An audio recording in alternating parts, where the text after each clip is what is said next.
ये प्रेम कहानी शुरू होती है दिल्ली से नोएडा जाने वाली बस में। जिस बस में सवारी कर रहा होता है पराग और उस बस की कंडक्टर होती है अनुराधा। ओके, टिकट दिखाओ, टिकट टिकट।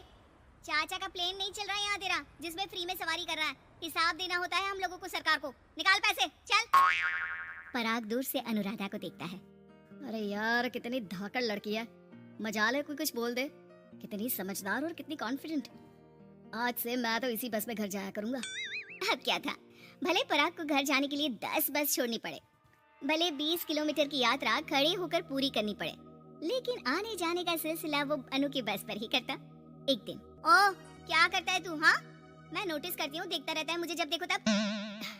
हाँ, वो मैं तुम्हें पसंद करता हूँ और शादी भी तुम्ही से करूंगा। वाह जी वाह, तू ना कोई प्रधानमंत्री हो गया कि आज से 500 की नोट बंद और नोट बंद। ना जी ना, इतनी तो नहीं चलती, लेकिन हाँ, तुम्हें प्यार करता हूँ। तुम्हें कोई प्रॉब्लम नहीं होने दूंगा, ये वादा करता हूँ। हाइट देखिए अपनी, मेरे लिए कोई ऐसा लड़का चाहिए जो मेरी तरह लंबा चौड़ा हो। अरे जोड़ी भी तभी अच्छी लगती है। जरूरी नहीं है, जो आपको खुश रखे, आपकी इमोशंस को समझे और आपसे बहुत सारा प्यार करे, जोड़ी तो उसी के साथ अच्छी लगती है। फिर क्या था, हीरोइन को हीरो से प्यार हो जाता है और दोनों शादी कर लेते हैं। शादी के बाद देख, अब तो इस घर की बहू है, अगर समझ गई है तो ये कंडक्टर वाली ड्रेस पहनकर घर से निकलने की जरूरत नहीं है। पराग अच्छा कमाता है तो तेरी नौकरी की भी जरूरत नहीं है हम लोगों को। अरे कैसी बात कर रही है माँ जी, यूँ कोई सरकारी नौकरी छोड़ता है क्या? और जब मेरी नौकरी लगी थी, मेरी अम्मा कितनी खुश हुई थी पता है। मैं तो नौकरी करूंगी। अरे नौकरी करेगी तो डंडे से मारूंगी, और हाँ, जो निकली घर से बाहर ना तो हाथ पैर तोड़ दूंगी और घर से बाहर निकाल दूंगी, देख लेना। अनु को समझ में नहीं आता कि वो सास को कैसे समझाए कि सरकारी नौकरी लगना आसान बात नहीं होती, और उसने इस नौकरी को पाने के लिए कितनी हार्ड वर्क की थी। रात को अनु पराग से बात करती है। देखो पराग, मैं नौकरी करना चाहती हूँ।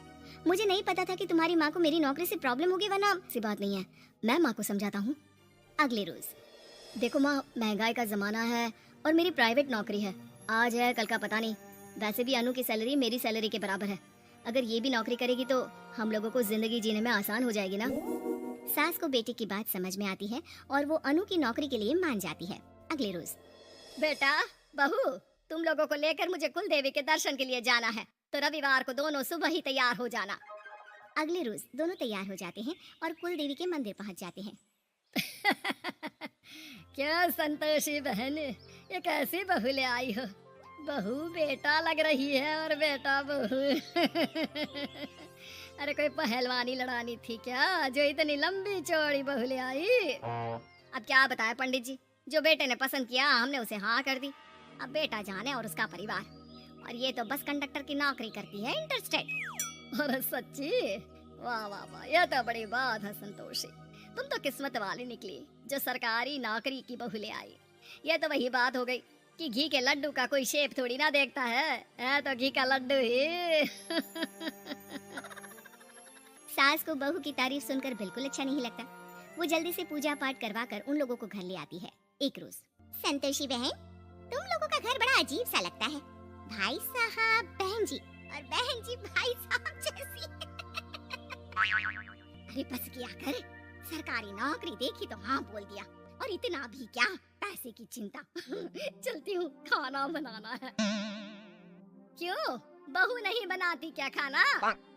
अरे नहीं, वो तो नौकरी करने जाती है ना, तो उसके आने से पहले खाना बना देना पड़ता है, वरना पता है ना आजकल की लड़कियों की ज़बान कितनी लंबी होती है। तेरी बहू की तो कुर्सी तोड़ने वाली नौकरी है, यहाँ बैठती है जैसे उठकर ऑफिस में बैठ जाती है, फिर क्यों थक जाती है कि खाना भी नहीं बना पाती। मेरी बहू भले कंडक्टर है, लंबी चौड़ी, लेकिन बता रही हूँ, सारा दिन सवारी से मत्था पच्ची करती है, लेकिन मजाल है शादी के बाद एक दिन भी मुझे किचन में जाने दिया हो ना जी ना। दोनों पड़ोसन वहाँ से चली जाती है। सास बाजार जाती है और एक ट्रेड मशीन ले आती है। अरे माँ जी, इस उम्र में आप घर पर जिम खोलेंगी?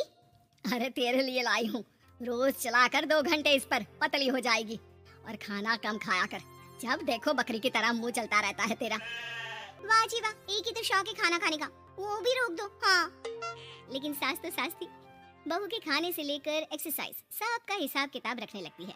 अरे मैं मोहल्ले वालों को बता कर रहूंगी कि मेरी बहू भी शिल्पा शेट्टी की तरह पतली हो सकती है। वही बहू बस में जब सवारी का टिकट काट रही होती है, उसे चक्कर आ जाता है और वो गिर जाती है। सवारी हैरान परेशान हो जाती है और ड्राइवर को वहाँ बुलाती है। अरे शहर नहीं थी हमारे कंडक्टर साहिबा, लेकिन जब से शादी हुई है बकरी बन गई है। सास को तो बस इनके खाने की ही लगी रहती है। ड्राइवर बस में बिठाकर बहू को घर छोड़ आता है और सास को कहता है, अरे पता है आपकी बहू कितनी धाकड़ है। किसी को बात करने से पहले 4 बार सोचना पड़ता है कि बोले या ना बोले, कहीं झापट ना पड़ जाए। और आप है कि इन्हें बकरी बनाने में लगी है। अरे चुप, निकल यहाँ से। मेरी बहू है, मैं इसे बकरी बनाऊं या फिर गीदड़, तुम्हें क्या पता लोग कैसा मजाक उड़ाते हैं कि बहू इनकी बस की कंडक्टर है। बोलो मुझे कैसा लगता होगा? अरे काम तो काम होता है माँ जी, वो छोटा या बड़ा नहीं होता। खैर जैसे आपकी मर्जी, चलता हूँ मैं, नमस्ते। ड्राइवर वहाँ से चला जाता है। बहू ठीक हो जाती है। एक बार आधी रात को कोई संतोषी का दरवाजा खटखटाता है। अरे इतनी रात में कौन आ गया? मेरा घर है, कोई पुलिस स्टेशन की घंटी नहीं जो बजाए जा रहे हो। खोल रही हो दरवाजा। जैसे ही दरवाजा खुलता है, सामने वही पड़ोसन खड़ी होती है जो अनु की कुछ दिन पहले बुराई कर रही थी। मेरी बहू के पेट में दर्द हो रहा है, उसे जल्दी अस्पताल पहुंचाना जरूरी है। हाँ तो पहुंचाओ, और जल्दी लड्डू के साथ खुशखबरी भी सुना देना। हाँ, काहे हमारा दरवाजा पीट रही हो? अरे सुनो तो, अपनी बहू से कहो ना कि सरकारी बस को थोड़ी देर के लिए दरवाजे बुला ले। क्या है ना, कोई साधन नहीं है अस्पताल ले जाने के लिए। सास अनु को कहती है और अनु बस को बुलाकर पड़ोस वालों की मदद करती है, जिसके बाद पूरे मोहल्ले में अनु की तारीफ होने लगती है। सच में लंबी चौड़ी बहू के साथ साथ लंबा चौड़ा दिल भी है बहू का।